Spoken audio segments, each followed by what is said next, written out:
Okay, we're going to be learning Sicha again from the early years, from Tafshin Yud 1950, which is Mevorchim Elul, Parshas Re'eh.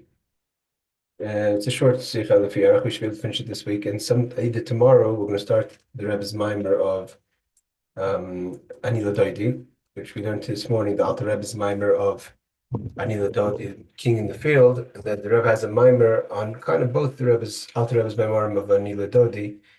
From Tafshin Chavav, Ani L'Dodi, and we're going to learn that. It's also in English, but we're going to learn it from the Hebrew text. And Mirza Hashem, the second Mimer, we're going to learn in the month of El's Lachom Libi, Tafshin Chav 1960. Erev Shabbos and Tzom, I think, or Shlish Gimel Slicha, sorry. And the early years, we're going to have one more Fabrengen, which is Chai El. Okay, I think Shabbos and Shabbos are Vorchim to the Tishrei, all right. Shabbos Parshas Re'eh Mevorchim ve'erev Rosh Chodesh El Tafshin Yud. Parshas Zu Shabbos Mevorchim Chodesh El. This Shabbos Mevorchim Chodesh El. This Shabbos is Shabbos we bless the month of El.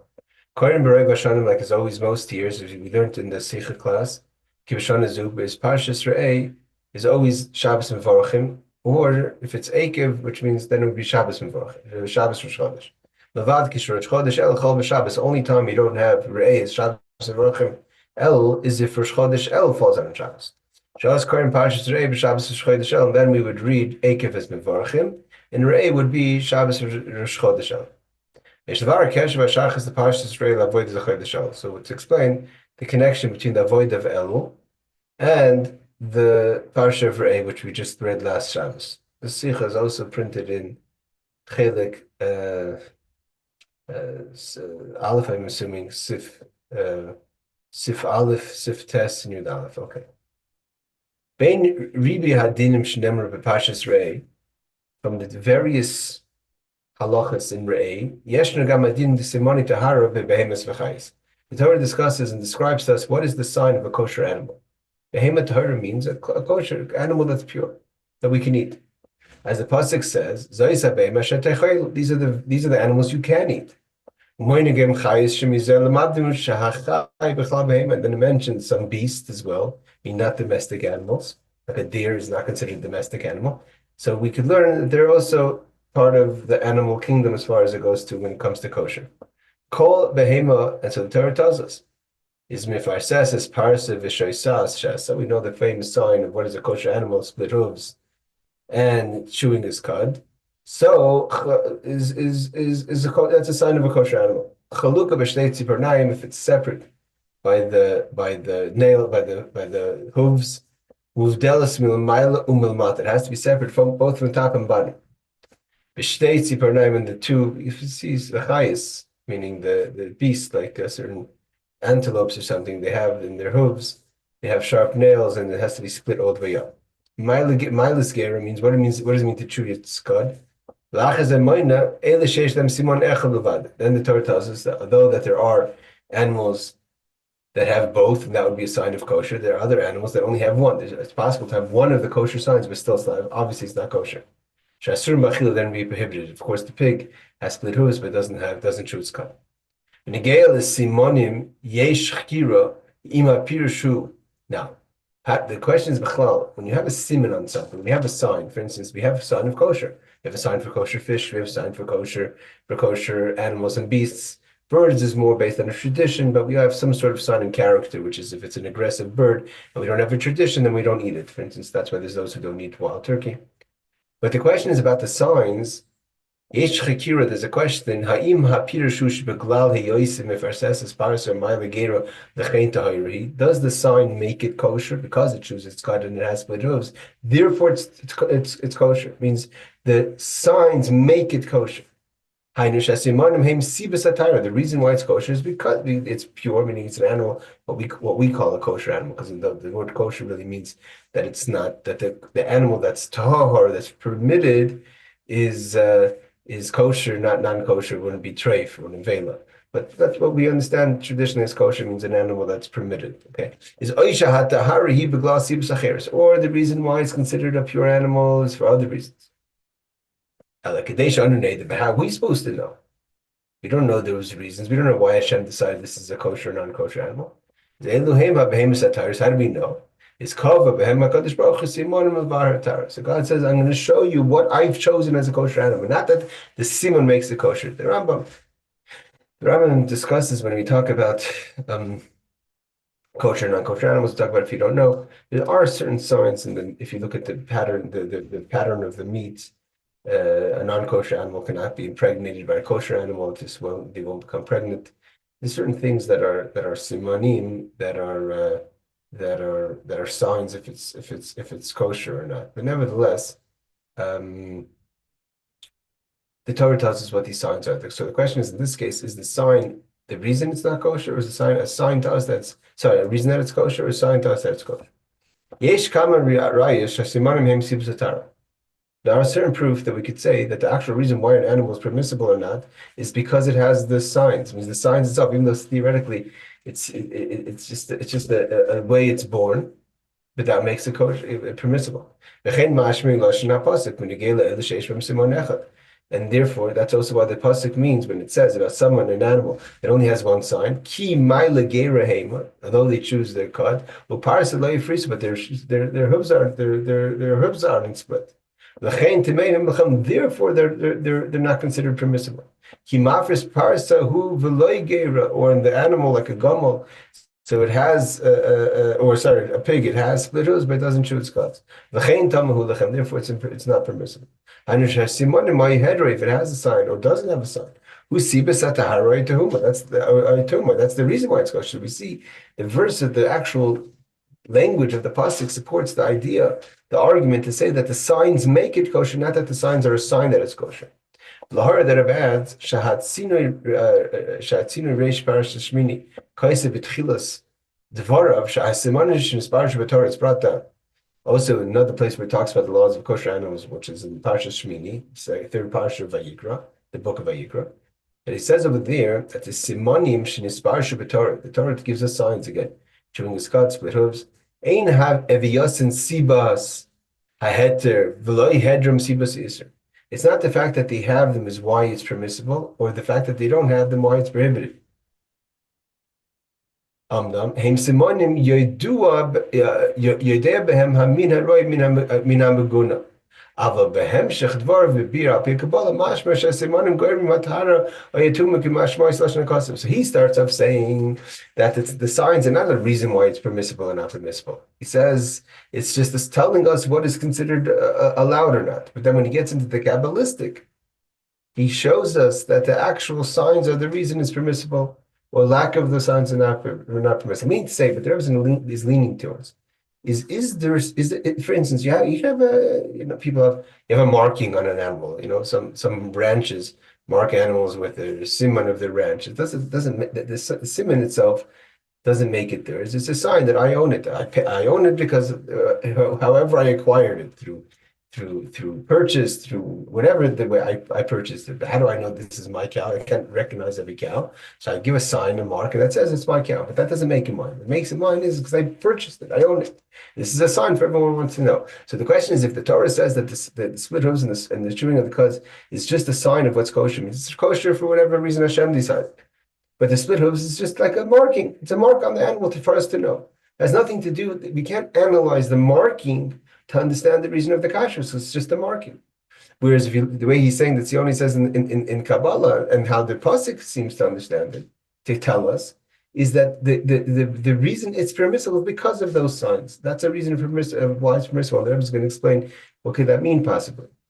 However, we're going to look at this debate of what if the signs of kosher make it kosher, if the signs of kosher are a sign that it's kosher.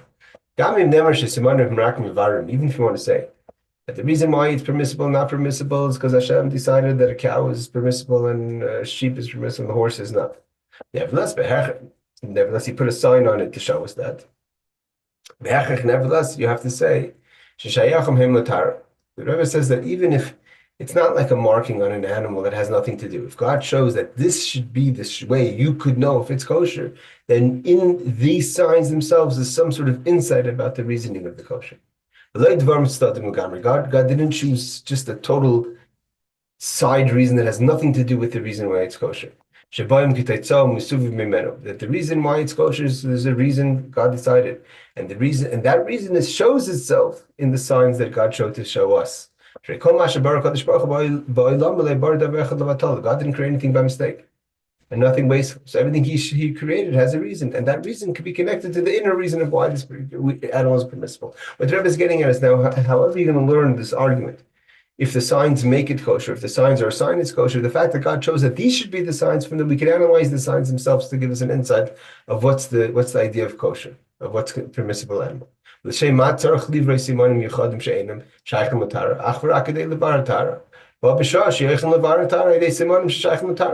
should God create something? A sign that has nothing to do with what we're talking about, just a sign, when he gives us a sign that also gives us an insight to the reason why it's permissible.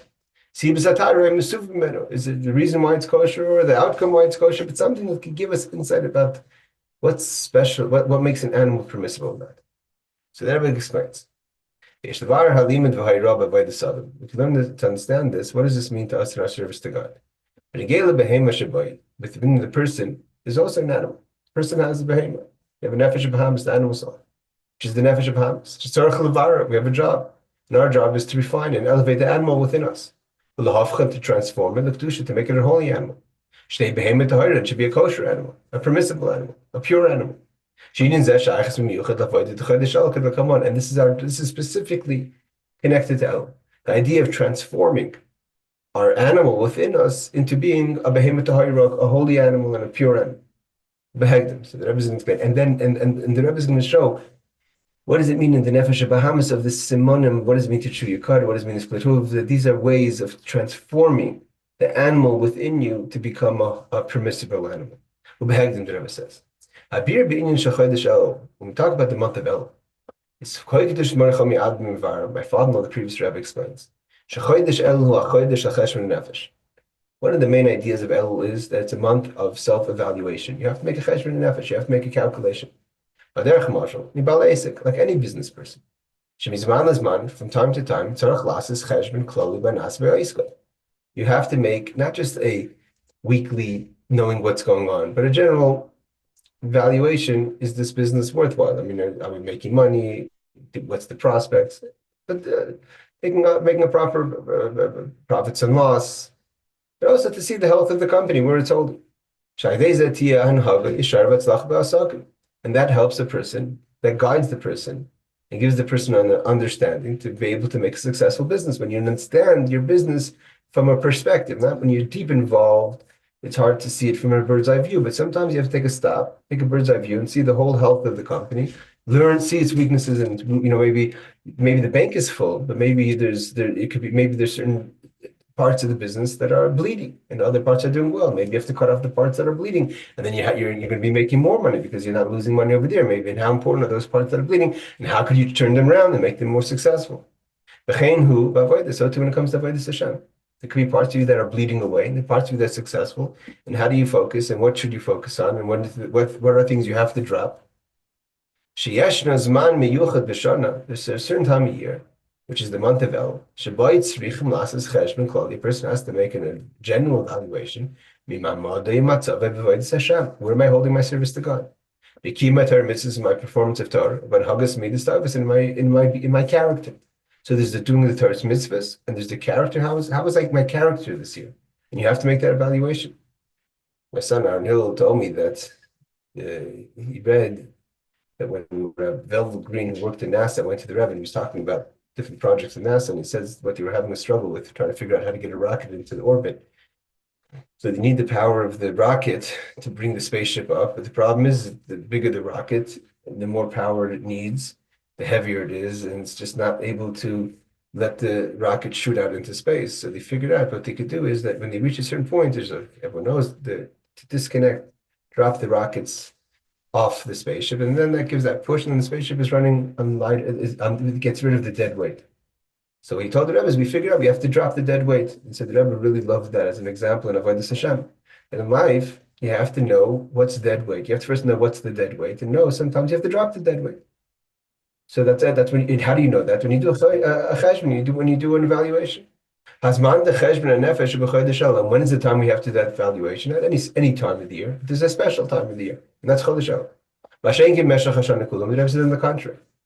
The rest of the 11 months of the year, it's not a time to do an evaluation. For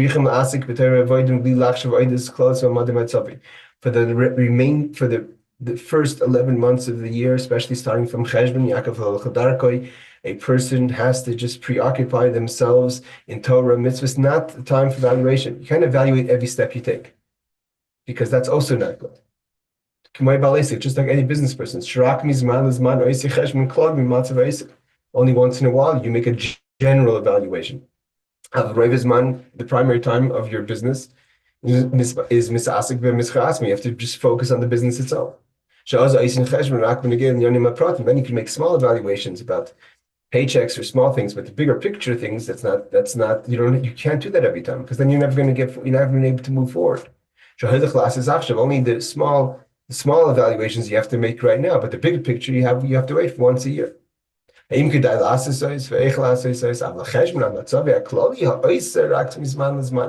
do certain things that has to be done on the spot, that of course you have to always know what you're doing, don't just be wasteful, but the general evaluation to understand the health of the company, that's only from time to time. And in the time of the year, that's chodesh Elul for Avodas Adam. Because if after every day you did a proper big picture evaluation of the company, you're not properly do your business. You're never going to give it, because you need to make mistakes. You need to let things run. You need to see how it progresses. You need time. You can't just be checking every step you take. Let things go, and then you make the evaluation. You know how to fix it and make a pivot for the right direction. But if you're going to constantly be checking everything in the bigger picture, you're never going to move forward. Same thing in Avodas Hashem.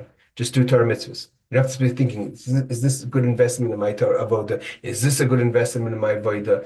If you're going to be questioning every step and how it applies to the bigger picture of you and your purpose in this world, you're never going to get anywhere. When it comes to avoda, so too, throughout the year you have to do Torah mitzvahs and avoda. Etc. Yes, every night you make a general. How was today? But not the general. How's the general health of my total big picture? You make an evaluation on today. You can make an evaluation on the week, on the month. But that's just to see if you did your time well, if you're doing well, if you made the right decisions. But with regard to, means you have like a general plan, a business plan. This is what we're trying to do. Now, every day and every month and every week, you could check if you follow the plan. But to evaluate if the plan is working, if that's the right plan, that's not for every day. The general evaluation, how you doing in Avodas Hashem, that's once a year, that's chodesh Elul. Because if you're going to make that evaluation, the full picture evaluation, this is what I should be doing, this is what I should be doing every single day. You can be spending most of your day, 3/4 of your day, and making evaluations. You're not going to have time to do. You have to do. Mostly our time has to be spent on doing. Like the Rebbe talks about being bitter. Because you can't be bitter the whole time. You make a little 5 minutes at night to think about your matzav, get bitter, and go weiter. Someone could argue, no. What are you saying? How could I not be certainty at all times? It's always good to have evaluation. It's always good to know the matzav. I want to make a full evaluation of my whole situation every single day. The person argues even more. And the person continues to argue. It's not only is it a good thing, it's irresponsible not to make the cheshbon constantly, because maybe I'm wasting my time. The verse says, the Tehillim, it says that God says to the wicked person, what are you doing in my base medrash? What are you studying Torah for? So maybe I'm a Russia, maybe I'm doing things wrong. Well, first, Britannia, the Tanya clearly says you can't start learning properly, you can't start doing avodas Hashem until you take care of your problems, take care of your proper tshuva on the past. You have to always know your situation, to always know your full picture situation, to know what you should be focusing on to fix. And the person continues to argue. Even when you do tshuva, it says, like David HaMelech, the sin has to always be in front of you. Because the tshuva of yesterday, when you elevate, you're higher, then the sin is still there. Mevorchim Elul explains. So the Rebbe says, the Rebbe doesn't subscribe to that way of thinking. I'm sorry, the Rebbe says. Not only is it not, it's a flawed strategy, it's coming from the Yetzer Hara. Yetzer Hara found, like we find today, there's always reasons that look good on paper why you shouldn't do things, why you should do things, why you do go to war, you don't go to war, why you should not. You can always spin it. But you have to always remember who's talking. And when it comes to the bottom line, that you have to do constantly evaluations, and that's going to, and you say, well, I have to, and therefore I can do it in 5 minutes, I'm going to do avoidance and be real avoided because, I'm going to really know my situation. That's the Yetzer Hara finding a way that you should waste 3/4 of your day on doing cheshbenis and not doing avodah. So the Rebbe says that's atzas hayoyis. It's the Yetzer Hara talking. She asks about his cheshbenis. You should spend your time and your thinking constantly of evaluating things. The malkum ask about Torah avodah instead of just doing the job, doing a Torah, doing avodah. Go out there, learn, do miftzayim. Don't start calculating the whole time. There's times for evaluation. So you come asking about Torah avodah, leisis cheshbenis. You have to do what you have to. You have to do what the Torah says. Go out there and do Torah mitzvahs. When it comes to the month at the time valuation, you could see if there are things that pivot, if you did things right. Is that kind of business? Otherwise, nothing gets done. And the Rebbe's main point over here is that don't think that you're being a great chassid and a great tzaddik because you check every step. You should not push it. You're a victim of the Yetzer Hara. Do you want to be a victim of the Yetzer Hara? Do you want to be a person who's proactive? Muvu b'sichas admor Rashab. Rebbe Rashab says. He was crying at Simchas Torah. One of the Sichas of Rebbe Shabbat says about a person who was crying at Simchas Torah. So the Rebbe Shabbat says to this person, you didn't cry at the right time. You weren't crying when you have to say Achet. The Rebbe says, fine, so you didn't cry then, but now you're crying. It's at its time. Everything has its time. Now's not the time to cry. Now that's the time for now's not the time for cheshbon and nefesh. Also, God made a person in a straight way. Everything has its time. And in our case, as man lasses cheshbon hu chodesh Elul. When's the time to make a cheshbon and nefesh? It's not every day. It's only in the month of Elul. Just checking how much longer we have of this. Sicha, okay, it looks like the Sicha is a long Sicha, so we'll go until another 8 minutes. So why is Taka the month of El chosen as the month you should do the Cheshbon? Why not Kislev? Why not maybe, year, halfway through the year, or Adar? It's an appropriate time because there's a special, like we learned this morning in the Maimer Anil Dodi, there's a certain aura. It's not a his iris mamish because that would be the daily, but it's a certain God's making himself available. Melch B'Soda, 13 attributes of mercy. Let's get active. Asiyas Cheshbon Tzedek V'Nafshe Yechayel L'Pam L'Havi Hezek. Sometimes if you're not in the right environment, if you're not in the right moment, an evaluation could be damaging because the conclusion could be damaging. You're going to know your situation and you're going to open it up black and white and it's going to be all clear.